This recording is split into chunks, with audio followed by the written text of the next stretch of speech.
Welcome back to Midcap Masala right here on ET Now, and let's talk about KPI Green then, because the company has come out with an announcement where they're going to be partnering with INOX Solar for some of their projects. But what are the synergies of this particular MOU? Let's try and find out more on that. And with this, let me welcome Dr. Faruk G. Patel, founder and chairman of KP Group, joining us onto the show. A very good morning, Mr. Patel, and thank you so much for your time. Firstly, tell us about the projects that are already in the pipeline on the back of this partnership with INOX Solar. Possible to share how many projects and the approximate project value? Thank you, Sristi, to calling us on the air for the strategic partnership with the INOX. Already we are doing in the 6.6 gigawatt in the pipeline, what we are doing over here in KP Group, in KPI and KP Energy also. Yesterday we have done the one MOU with the INOX.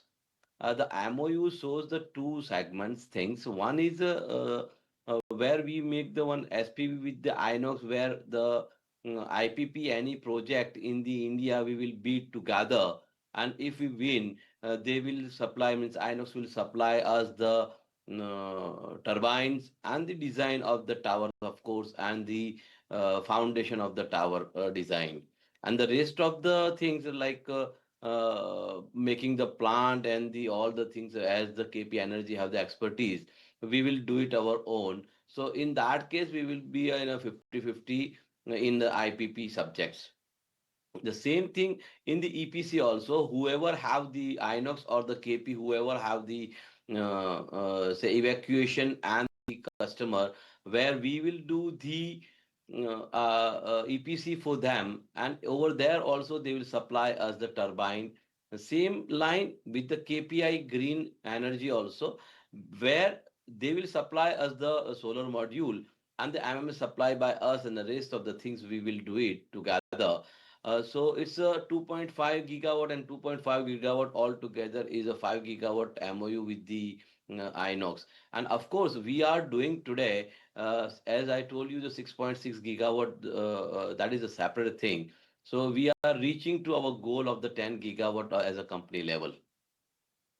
Okay, Dr. Patel, that sounds good. If you could just give us some more details about this MOU in terms of any locations that you've identified to execute these projects, and what is the status of securing land and grid connectivity approvals?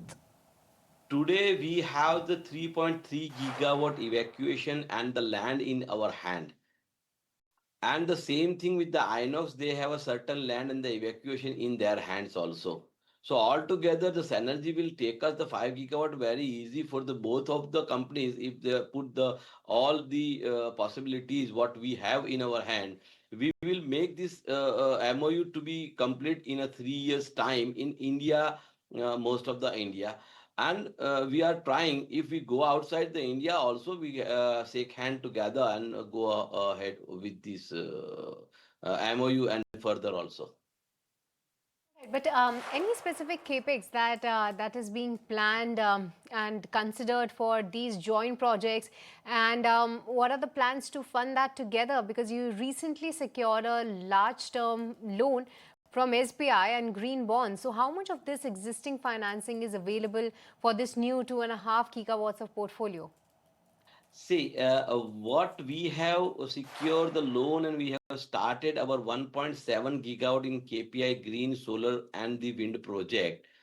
And this is the KP Energy, where we have a very good, strong fundamentals and the things. So we have the very good evacuation, and the, of course, the bank also are willing to give for the IPP projects.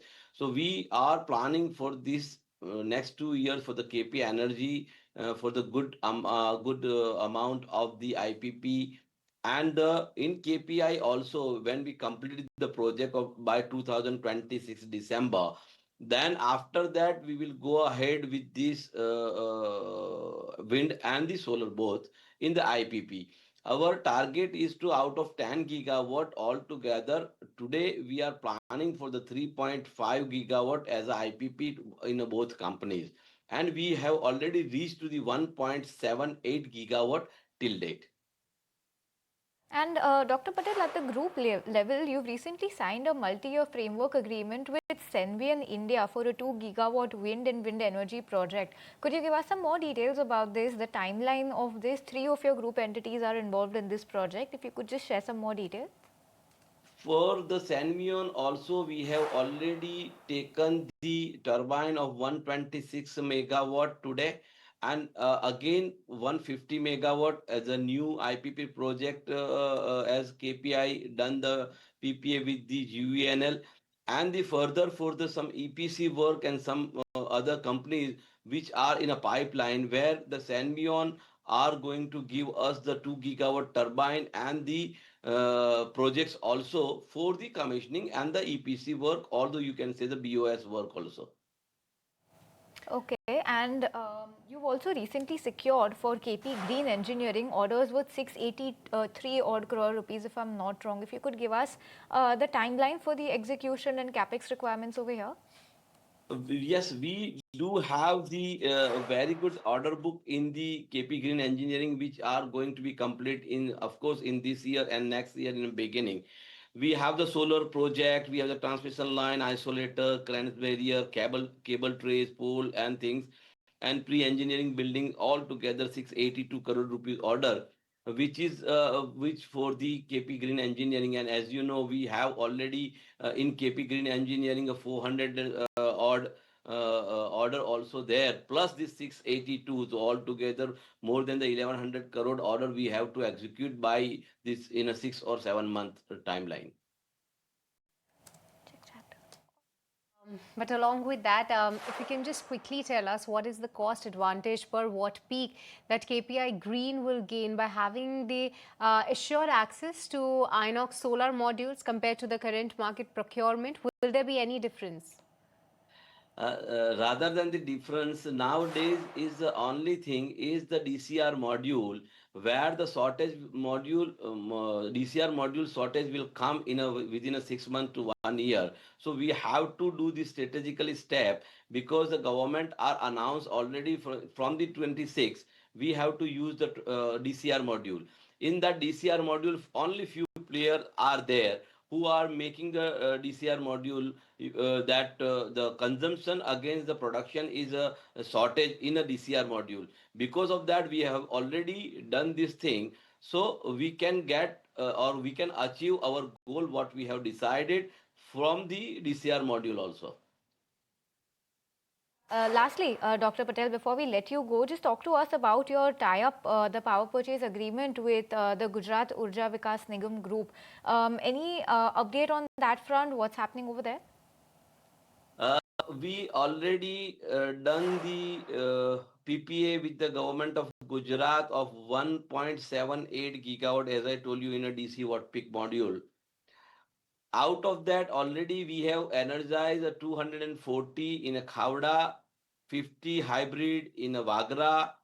We are going to commission before March 250 AC and 325 in Vagra. 370 megawatt already we are in a commissioning stage, or you can say that in a work in progress.